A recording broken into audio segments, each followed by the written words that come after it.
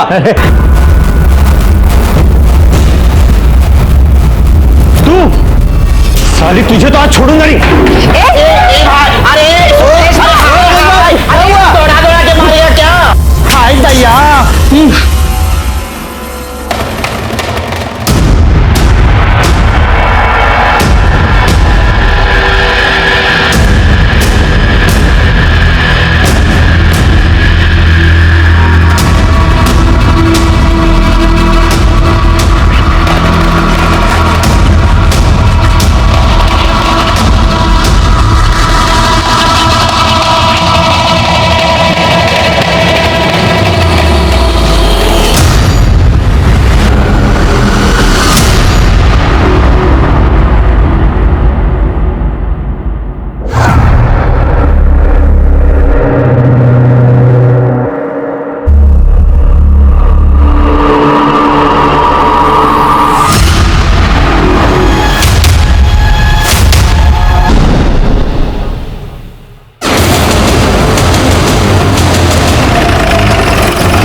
Body को suitcase में डाल के डंप किया गया है। एक कूड़ा बीनने वाले ने देखा और हमें इन्फॉर्म किया।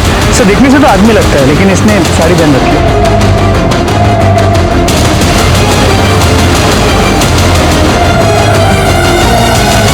इनमें से कोई से पहचानता है? नहीं सर।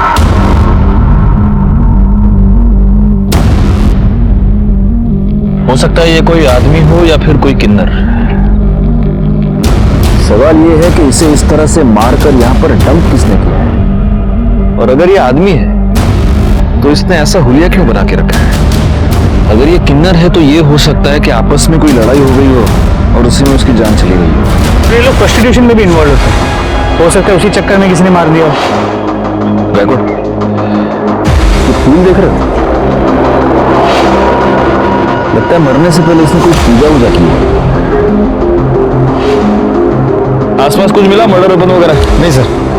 गायकवाड़, तुम एक काम करो, यहाँ आसपास के जितने भी पुलिस स्टेशन हैं वहाँ ये पता करो कि किसी आदमी या किन्नर की कोई मिसिंग रिपोर्ट फाइल हुई है क्या। सर इसे इस तरह मारकर सूटकेस में यहाँ पर कोई डंप क्यों करेगा?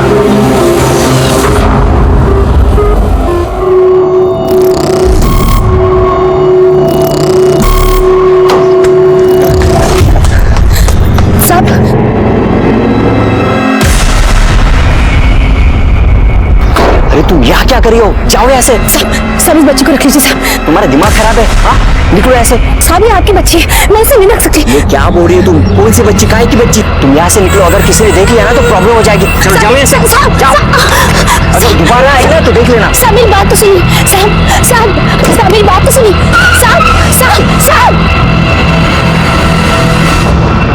साहब सर जहां हमें बॉडी मिली है उसके आगे एक सीसीटीवी कैमरा है, लेकिन सुबह होने तक वहां से 300 से ज्यादा गाड़ियां क्रॉस कर चुकी थी।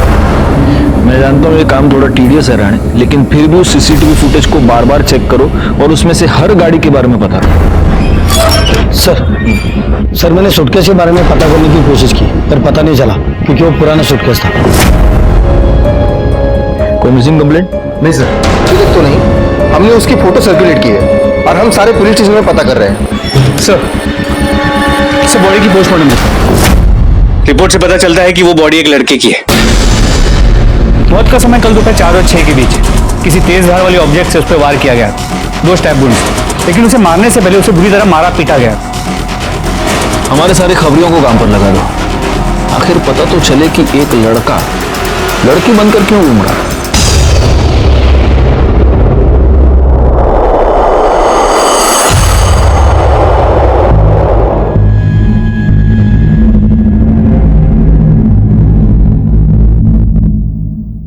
खूब पढ़ाई करो, खूब खुश रहो।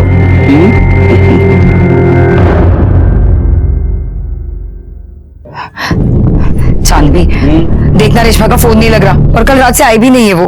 अरे छोड़ना, वो भाग गई होगी। वैसे भी वो मुझे सही नहीं लग रही थी। और हाँ, तुझे बताती हूं मैं, वो तो मुझे जन्म से किन्नर भी नहीं लगती थी। वैसे वो मिली कहाँ थी तुझे?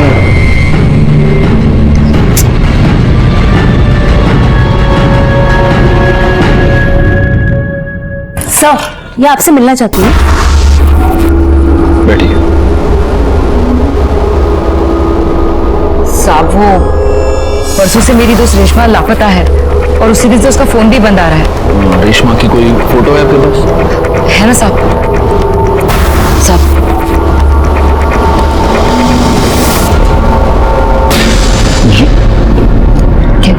रिकॉर्ड, तुम्हारे पास जो फोटो दिखाओ इनको।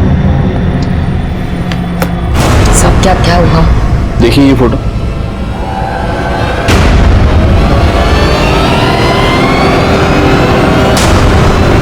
हमें कल ये लाश तालाब के पास मिली है।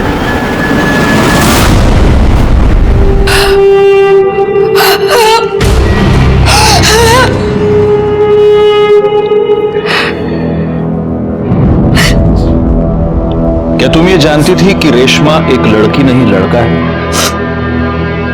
जी साहब, उसका नाम रमेश था। वो मुझे शूट पर मिला था, पैसों को लेकर बहुत परेशान था, इसलिए हमारी टोली में आ गया था। इसका घर कहाँ है? नहीं पता साहब, पर इतना पता है कि उसके घर में उसकी आई, बाबा और एक छोटा भाई है। किसी से कोई दुश्मनी, कोई लड़ाई? नहीं पता साहब। इतनी हैरानी की बात है गायकवाड़, मजबूरी में एक अच्छा खासा पढ़ा लिखा लड़का किन्नर बन जाता है।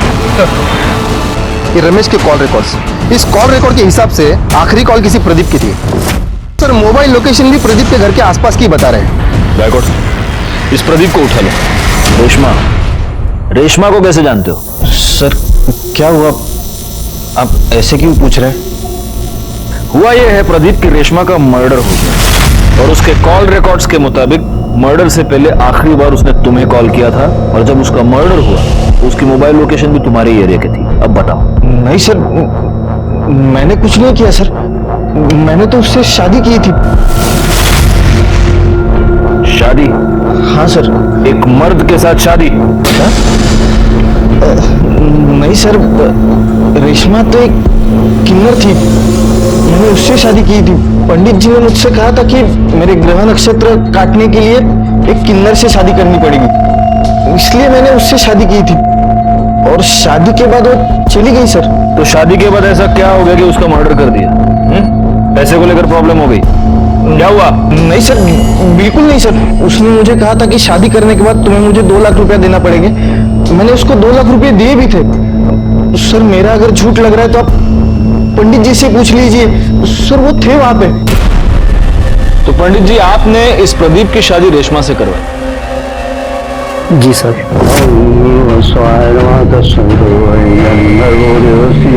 और शादी की विधि संपन्न होते ही मैं भी वहां से चला गया और रेशमा भी मेरे पीछे पीछे चली गई थी। हाँ सर, वो रेशमा मेरे घर से निकल गई थी सर, फिर मुझे पता नहीं वो कहाँ चली गई।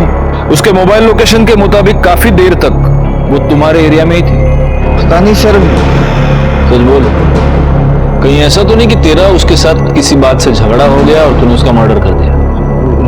नहीं सर, सर मैं क्यों झगड़ा करूं उसके साथ? सर वो लोग तो ऐसे ही छोटी छोटी बात पे आपस में लड़ते झगड़ते रहते थे सर। एक बार तो मेरे रेस्टोरेंट में ही मेरे कस्टमर के साथ उनका झगड़ा हुआ था सर। विपुल भाई नाम है उनका सर। सच कह रहा हूँ सर, वो विपुल भाई ने भी एक बार मारा था रेशमा को। तेरे रेस्टोरेंट में सीसीटीवी कैमरा है?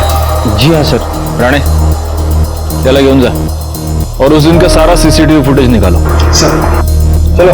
और पंडित जी, इसके बाद अगर ऐसे ऊट पटांग उपाय किसी को बताए तो अंधविश्वास फैलाने के जुर्म में उठा के अंदर डाल दो। जाइए। आइए रे, तेरे पास गाड़ी है? हाँ सर है। जा। Thank you sir. गायकवाड़, इस प्रदीप के कॉल रिकॉर्ड्स और मोबाइल लोकेशन निकलवाओ। और एक और बात, इसके पास जो भी गाड़ी है, हमें वो जो गाड़ियों का सीसीटीवी फुटेज मिला है उसके साथ मैच करके देखो। सर,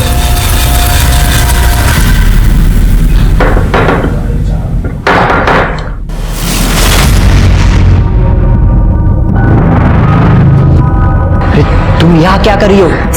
सब अपने बच्चे को रख लो, मैं नहीं रख पाऊंगी। अरे काहे की बच्ची, मरवाओगी क्या? चल निकल। सब मेरी बात तो सुनो। आनंद, आनंद, कौन था? कोई नहीं, तुम जाके चाय बनाओ। हाँ, लेकर आती।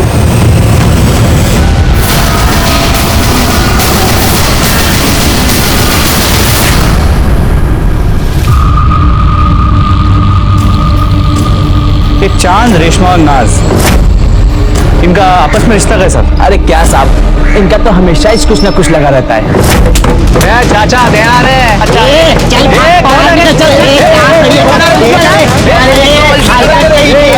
हलकट किसको बोल रहे रे? तू अपना काम करना। मर्द होकर या तालियां बजाता है। तेरे बाप का क्या जाता है?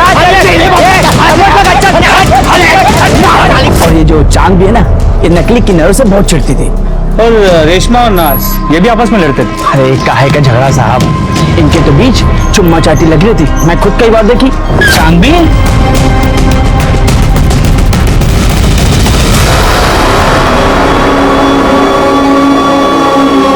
तो क्या है ना साहब, अब कोई आदमी तो मिलने से रहा, तो जो मिलता उसी के साथ चिपक लेते।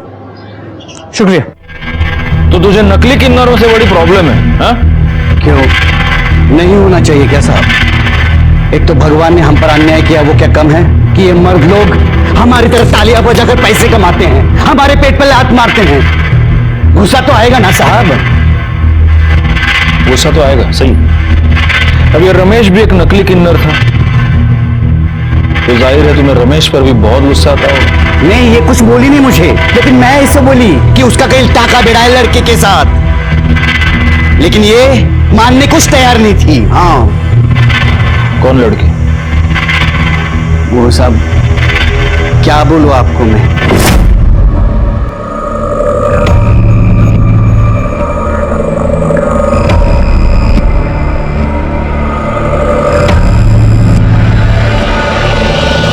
साहब जब मैं वहां गई ना, उससे पहले वो चली गई थी।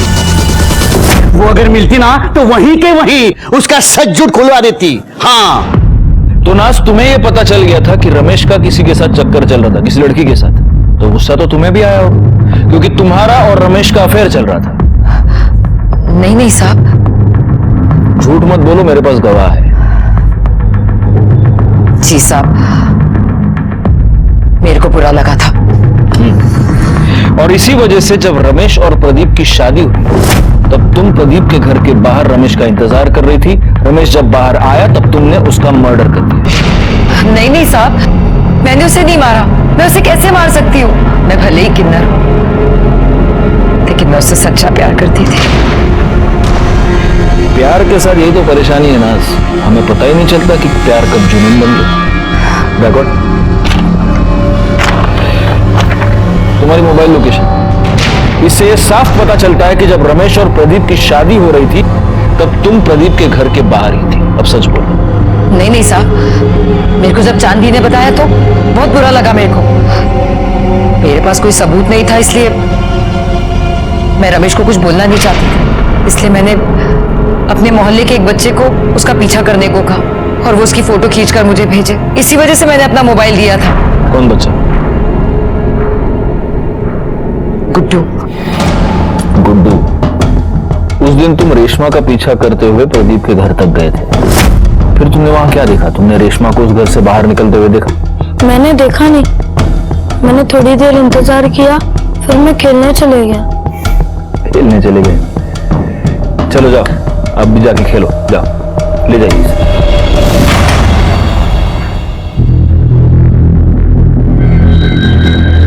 या तो नाज ने इस बच्चे को सचमुच अपना मोबाइल दिया था, या फिर वो इस बच्चे से झूठ बोलवा रही है। सर, प्रदीप की कार का नंबर उस दिन वहां जितनी भी कार्स थी उनसे मैच नहीं कर रहा, और सर उसका मोबाइल लोकेशन उस एरिया का नहीं है। मैंने उस रेस्टोरेंट की सीसीटीवी फुटेज मंगवाई थी, वो आ गई? जी सर। हाँ, तो विपुल तो रमेश को कैसे जानता है? साहब मैं कोई रमेश को नहीं जानता। अरे सॉरी, भूल गया, रमेश नहीं, रेशमा। रेशमा वो किन्नर, उसके साथ क्या लफड़ा था? साहब मैं पढ़ा लिखा इंसान हूँ साहब, मेरा भला किन्नरों से क्या लेना देना। अच्छा अच्छा, देखो विपुल, ये क्या है? इस रेस्टोरेंट में उसको मारने के लिए तो उसके पीछे दौड़ रहा है, ये क्या? सब रेशमा मेरे घर के आगे पीछे चक्कर लगा रही थी। आजा। मुझे ऐसा लगा कि वो मेरा बच्चा चुराना चाहती है, तभी गुस्से में आकर मारा था साहब। अब गुस्से में आकर करड़े तुझे बहुत मारने वाले, क्योंकि तू झूठ बोल रहा है।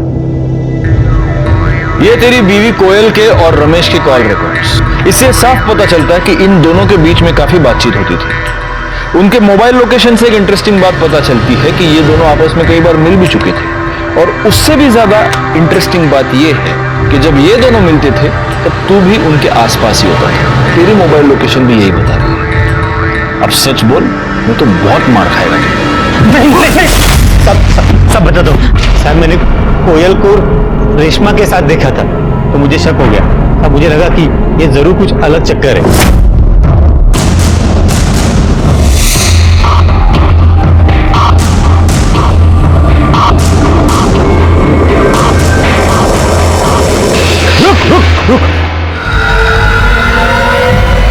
देख मैं जानता हूं तेरा मेरे बीवी के साथ कुछ तो चल रहा है। देख मुझे नहीं जानना वो तेरे जैसे के साथ क्या कर रही है। प्यार करता है उससे?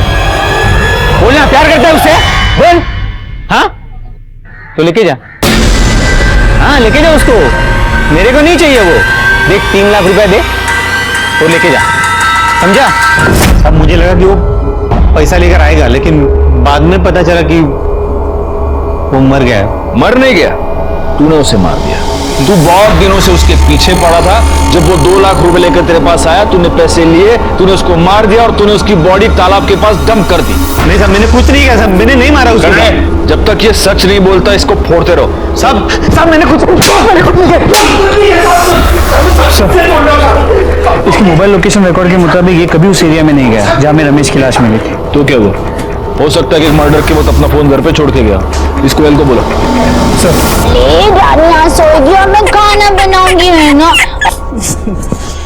अरे बाप रे बाप।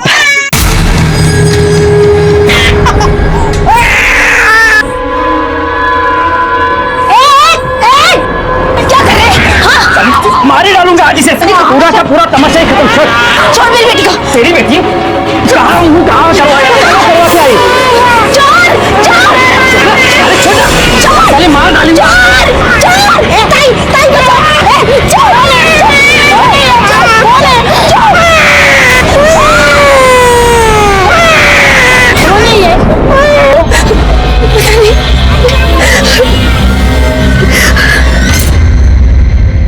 तुम रेशमा को कैसे जानती हो? सर रेशमा नहीं रमेश, शादी से पहले से ही मैं उसे प्यार करते थे। सुन एक बार मेरी बात सुन। देख मेरी बात तो सुन, मैं तुझे समझा रहा हूँ। क्या सुनूं? बाबा मेरी शादी करवा रहे हैं। प्लीज कोयल मुझे थोड़ा टाइम दे। देख मेरा एक रोल फाइनल होने वाला है। ये मैं कब से सुन रही हूँ। मैं बाबा को अब और नहीं रोक सकती। सर फिर मेरी शादी हो गई, लेकिन फिर वो मुझे दिखा जब मेरा बेटा हुआ था। सर मैं आपको बता नहीं सकती कि उसे वैसे वहां देखकर मुझ पे क्या गुजरी थी। सर वो मेरे पीछे पड़ गया था। वो चाहता था कि मैं सब कुछ छोड़कर उसके साथ चलूं। मैं तुझसे बहुत प्यार करता हूँ, नहीं रह सकता तेरे बिना। देख मैं सब कुछ छोड़ दूंगा, बस तू एक बार आकर दे। तो कहीं ऐसा तो नहीं कोयल कि रमेश ने तुम्हें इतना परेशान किया कि तंग आकर तुमने उसे मार डाला या फिर मरवा दिया? नहीं सर, मैं उसे अब भी प्यार करती हूँ। और अपने पति से? चलो छोड़ो। या फिर एक पॉसिबिलिटी ये भी है कि तुम्हारे पति को, विपुल को, तुम्हारे और रमेश के बारे में पता चल गया और गुस्से में आकर विपुल ने उसको मार दिया। नहीं सर, मैं अपने बच्चे की कसम खाती हूँ। रमेश के घर वालों के बारे में जानती हो?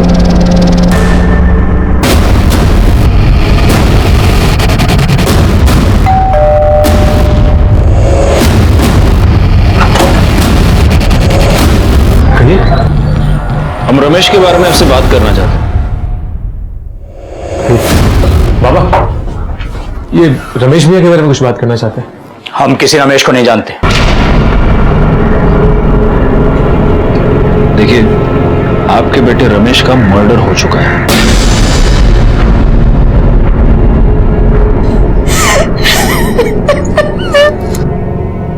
हाँ तो जो इतना घटिया काम करेगा उसके साथ ये सब तो होना ही था ना। नाक कटा के रख दी थी उसने समाज में हमारी। सारी बहन के औरतों की तरह नाचता था वो। बाबा बाबा बाबा मेरी बात तो सुनिए बाबा। ये है तू? अरे मैंने तो बेटा पैदा किया था, ये कैसे बन गया तू? देखिए मेरी बात तो सुने। बेटा, अरे किसके साथ मुंह काला करके आई थी तू? ये मेरा बेटा तो नहीं हो सकता। बाबा मैं आप ही का बेटा हूं, लेकिन आपने मुझे कभी अपना बेटा समझा ही नहीं। उन लोगों में शामिल हो गया था वो। और ये बात ऐसी नहीं है जो बहुत दिनों तक छुपती। एक ना एक दिन सबको पता चलना ही था। कहीं ऐसा तो नहीं कि इसी बेइज्जती के डर से आप ही ने उसका मर्डर कर दिया? भाई शपथ, कई बार लगा कि अपने हाथों से उसकी जान ले लूं, फिर लगा कि उसे मारकर खुद को सजा क्यों दूं, सिर्फ इसलिए बच गया वो। भैया बहुत अच्छे थे, उन्हें ना बड़ा हीरो बनना था, लेकिन उनके सपनों ने उनकी जान ले ली। एक आदमी को किन्नर बनने पे मजबूर कर दिया। बैकवर्ड, इन सब के कॉल डिटेल्स निकालो। क्या करूं मैं? बोल, खुद मर जाऊं या तुझे मार दूं? क्या करूं?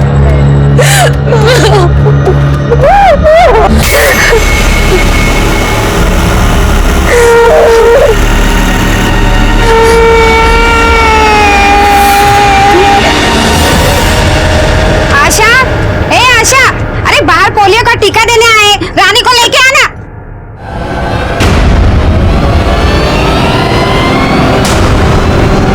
आशा, आशा! सर रमेश के परिवार वालों के कॉल लोकेशन डिटेल्स आ गए।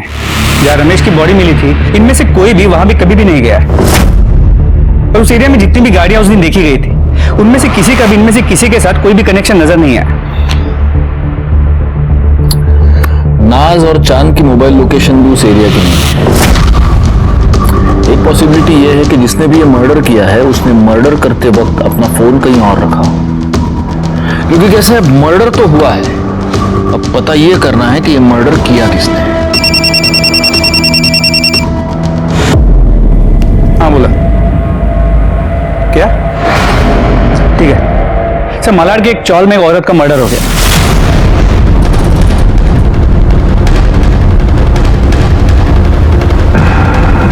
हटिए, चला चला आगे, चला आगे, चला चल भैया, आगे चले।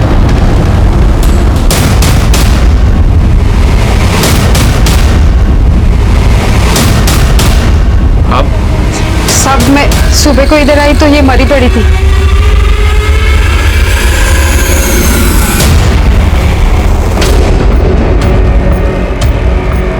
गला काट कर मारा गया है और गले का सारा खून सूख गया है, तो हो सकता है कि ये मर्डर कल रात को हुआ। रात को आपने किसी को यहाँ पे आते जाते देखा था? नहीं साहब। क्या नाम क्या है इसका? आशा अपनी बच्ची के साथ यहाँ रहती थी साहब। बच्ची? तो बच्ची कहाँ है? बच्ची नहीं थी इधर, लेकिन मुझे लगता है ना इसका पति शंकर ने इसको मारा होगा। वो इधर आया था, 3 साल से उसको हम लोग देखा भी नहीं। आशा पहले दूसरे चाली में रहती थी जिधर मैं रहती थी। मैं इधर आई तो इधर रहने को आई। इसकी बच्ची की उम्र क्या है? 8-9 महीने। इसका ये पति शंकर, ये कहाँ मिलेगा? होएगा उधर ही पुरानी चाली में।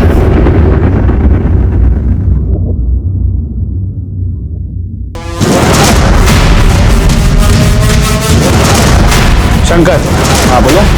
तू ये हाँ कर दे मसला। अरे सब क्या करे साहब? सब कुछ नहीं किया मैंने। सब कुछ नहीं किया। अरे साहब करड़े तांबा तांबा। इसका रिकॉर्ड 3 साल से दिल्ली जेल में बंद था चोरी के लिए, अभी अभी रिहा हुआ है। साहब जेल का खाना बहुत पसंद है तेरे को, इसलिए वापस वहां की बुकिंग करवा रहा है तू? हाँ साहब मैंने उसको नहीं मारा साहब। आपको तो पता है ना मैं 3 साल साहब जेल में था। फिर ये बच्चा कहाँ से आ गया साहब? गुस्सा तो आएगा ही ना साहब, ऊपर से वो छोड़ के भी चली गई साहब। फिर मैं मंदिर गया, एक दिन देखा तो वो वहां पे वो झाड़ू पोछा कर रही थी। किसका बाप लेके घूम रही है? तू बता, तू कहाँ था 3 साल तक? मेरा छोड़, मैं जहन्नुम में था। तू ये बता ये पहले बच्चा कहाँ से आया? तू मुझे छोड़कर चला गया। मेरे पास खाने के लिए पैसे नहीं थे, पैसे के लिए मैंने बच्चा पैदा किया। इसके माँ बाप कोई और है, मैंने सिर्फ क्या किया इसे? साली झूठ बोलती है। इसके बाप के साथ सोई रहेगी तभी तो ये पैदा हुई ना। वो डॉक्टर किरण करके दी मेरे को ये बच्चा। जो कुछ भी बोलेगी मैं सुन लेगा। अब तो ना तू बचेगी ना तेरी ये बेटी। मेरी तरफ छोड़।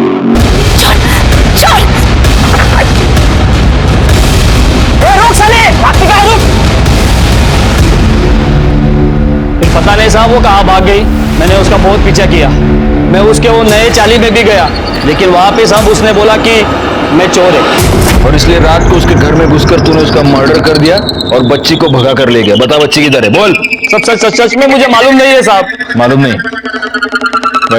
डॉक्टर किरण को बोलो आणि करडे खरं बोलत नाही तोपर्यंत फोडून टाकायला। साहब कुछ नहीं किया। डॉक्टर ये बच्चे का क्या चक्कर है? सर, आशा ने आनंद और उसकी पत्नी पूनम के लिए सरोगेसी करवाई थी।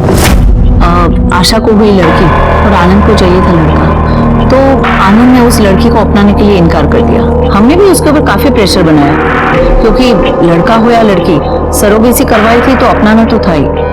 लेकिन कुछ दिन बाद आशा ने कहा कि अगर वो लड़की को अपनाने के लिए तैयार नहीं है तो वो खुद उस बच्ची को पालेगी, क्योंकि उसका पति उसे छोड़कर कहीं चला गया है।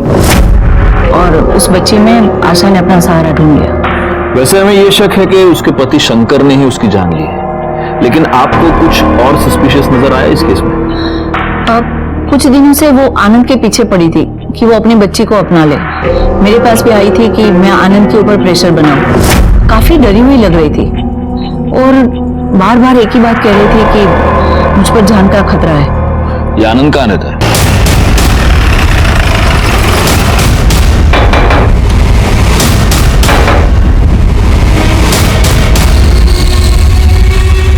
आनंद। Yes sir. आप आशा को जानते हैं? इससे पहले कि आप ना कह दें, मैं आपको एक बात बता दूं, हम डॉक्टर किरण से मिलकर ही यहां पर आए हैं। जी सर, जानता हूं। आशा का मर्डर हो चुका है। डॉक्टर किरण ने हमें यह बताया कि आशा पिछले कई दिनों से आपके पीछे पड़ी थी कि आप अपने बच्चे को अपना लें। कहीं ऐसा तो नहीं कि इससे परेशान होकर आप ही ने आशा को मार दिया? सर ये क्या बात कर रहे सर आप? आनंद कौन है? ये बच्चा किसका है? सर ये वही आशा की बच्ची है। क्या? हाँ सर, इन्होंने तो कई बार मना कर दिया था बेटी के लिए, उसके बाद तो हम बच्चा नहीं कर पाए। मैं कई बार गई थी आशा के पास इस बच्ची को देखने के लिए। भले ही सर मैंने इसको जन्म ना दिया हो, लेकिन ये है तो मेरी बेटी सर। लेकिन ये बच्ची आपके पास आई कहां से? वो सर कल रात को मैं आशा के घर गई थी।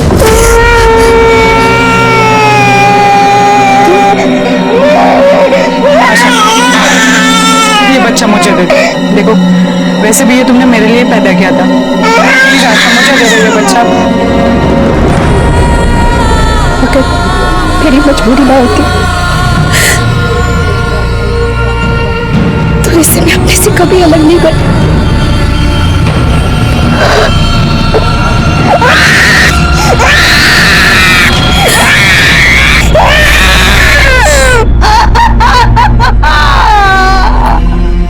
इसका मतलब हो सकता है कि आपके वहां से जाने के बाद वहां पर कोई और आया। हो सकता है सर कोई आया होगा। तुम तो ये बेटी चाहते नहीं थे, फिर अचानक से मन कैसे बदल लिया तुमने? क्या करता सर, ये जिद पे अड़ी थी। कहीं ऐसा तो नहीं कि बीवी की जिद के आगे झुककर तुमने बच्ची को तो अपना लिया, लेकिन फिर गुस्से में आकर तुमने आशा का मर्डर कर दिया? सर मैंने उसका मर्डर नहीं किया सर।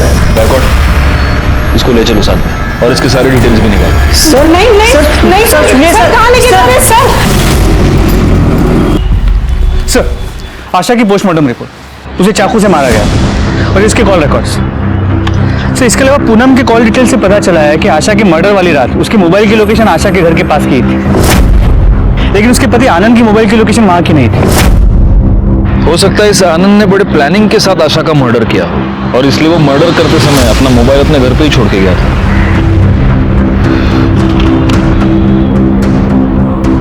एक मिनट, रिकॉर्ड ये देखो, 12 फरवरी को आशा की मोबाइल लोकेशन उस तालाब के पास थी। उसी तालाब के पास हमें 13 फरवरी को रमेश की लाश मिली थी। तो आपको क्या लगता है ये दोनों केसेस कनेक्टेड हैं?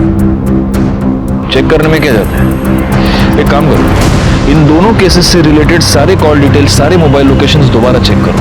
हो सकता है इन दोनों में कोई कनेक्शन हमें मिल जाए।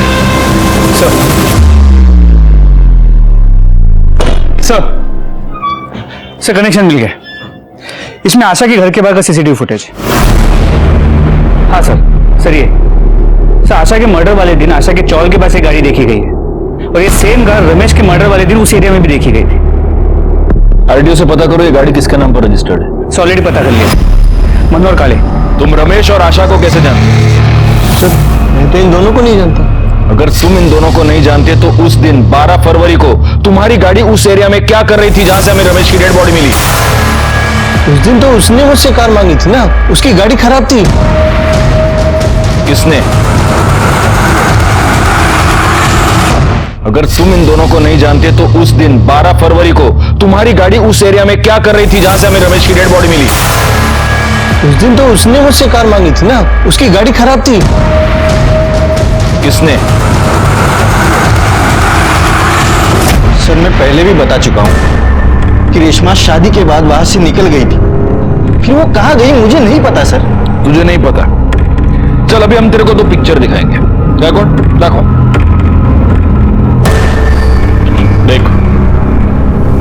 ये वहां का सीसीटीवी फुटेज है जहां पर हमें रमेश की लाश मिली थी। ये रास्ता सीधा उस तालाब के पास जाता है, और ये उस रास्ते पर है गाड़ी। ये तेरी गाड़ी नहीं है, ये मनोहर काळे की गाड़ी है जो तूने उससे मांगी थी। अब दूसरी पिक्चर दिखाओ।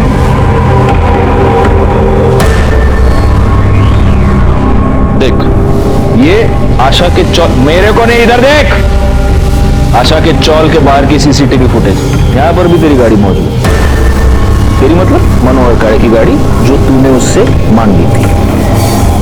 जहां पर हमें रमेश की डेड बॉडी मिली वहां पर भी ये गाड़ी, आशा के चौल के बाहर भी ये गाड़ी, और उसके बाद आशा की भी मौत हो गई। अब बोल। नहीं सर, ये सब बताता हूँ सर। मुझे लगा था कि रेशमा भी नाज और चांद जैसी ही है, इसलिए मैंने उससे शादी कर ली थी। उसके बाद पंडित जी वहां से चले गए, फिर रेशमा भी जाने लगी, तब मैंने उसे रोक लिया। 1 मिनट रेशमा, हाँ तू कहाँ जा रही है? शादी हो गई? शादी हुई है, अभी तो सुहागरात भी बाकी है। सुहागरात? हाँ, सुहागरात की क्या बात हुई थी? ये देख, मेरा मंगल बहुत भारी है, और पंडित जी ने मुझे साफ साफ कहा है कि जब तक मैं सुहागरात न मना लूं तब तक मेरे ग्रह नहीं कटेंगे। और मैं आज तेरे साथ सुहागरात मनाऊंगा ना, तब जाके मेरी कल ज्योति से शादी हो सकती है। ज्योति से तेरी शादी हो ना, लेकिन मैं ये सब नहीं कर सकती। पागल है क्या? 2 लाख रुपए तेरे मुंह देखने के लिए क्या मैंने? छोड़, हाँ छोड़, क्या कर रहे हो? ये देख, मेरी पूरी रस्म पूरी होनी चाहिए। सब तो आदमी है। हाँ तो फिर इसलिए तो बोल रहा नहीं हो सकता है सब। तेरी कारण मेरी ज्योति के साथ शादी नहीं हो सकती है। क्या समझी तू? सब खराब कर दिया तूने मेरा। पंडित जी ने मुझसे पहले ही कहा था कि अगर तुम्हारी किन्नर से शादी नहीं हुई तो दूसरे दिन तुम्हारी ज्योति से शादी नहीं हो सकती। जब मुझे पता चला कि वो किन्नर नहीं है तो मुझे बहुत गुस्सा आया, और सर मैं ज्योति से बहुत प्यार करता था, इसके लिए सर मैंने मार दिया सर। तूने आशा को क्यों मारा? उसने मुझे रेशमा की लाश फेंकते हुए देखा था।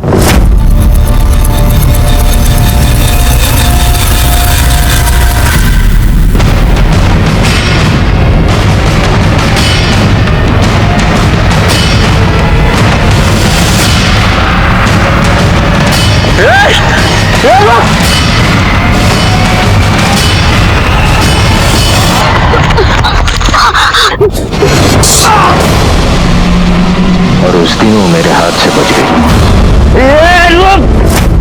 एक दिन वो मुझे मंदिर में दिखाई दी, फिर मैंने उसका पीछा किया, और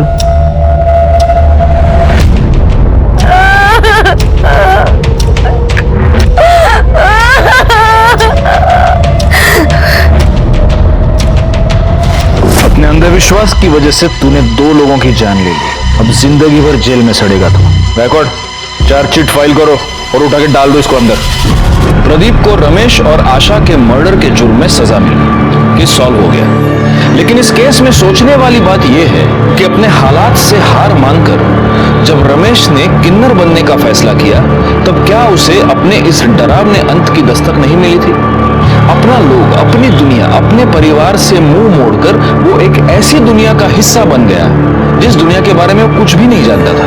वो नाज से प्यार करने लगा था, इसमें कोई भी बुरी बात नहीं थी, लेकिन अपनी हकीकत से मुंह मोड़कर इतना बड़ा कदम उठाने से पहले उसे ये सोच लेना चाहिए था कि कुछ रास्तों पर चलकर वापस आना बहुत ही मुश्किल होता है। खैर, मैं सीनियर इंस्पेक्टर राजेश जाधव आपसे विदा लेता हूं। दोबारा मिलूंगा, तब तक सतर्क रहिए और देखते रहिए क्राइम पेट्रोल दस्तक, क्योंकि मकसद बताना नहीं, बचाना है। जय हिंद। इस तरह के और भी एपिसोड देखने के लिए हमारे चैनल को सब्सक्राइब करें और बेल आइकन दबाना ना भूलें।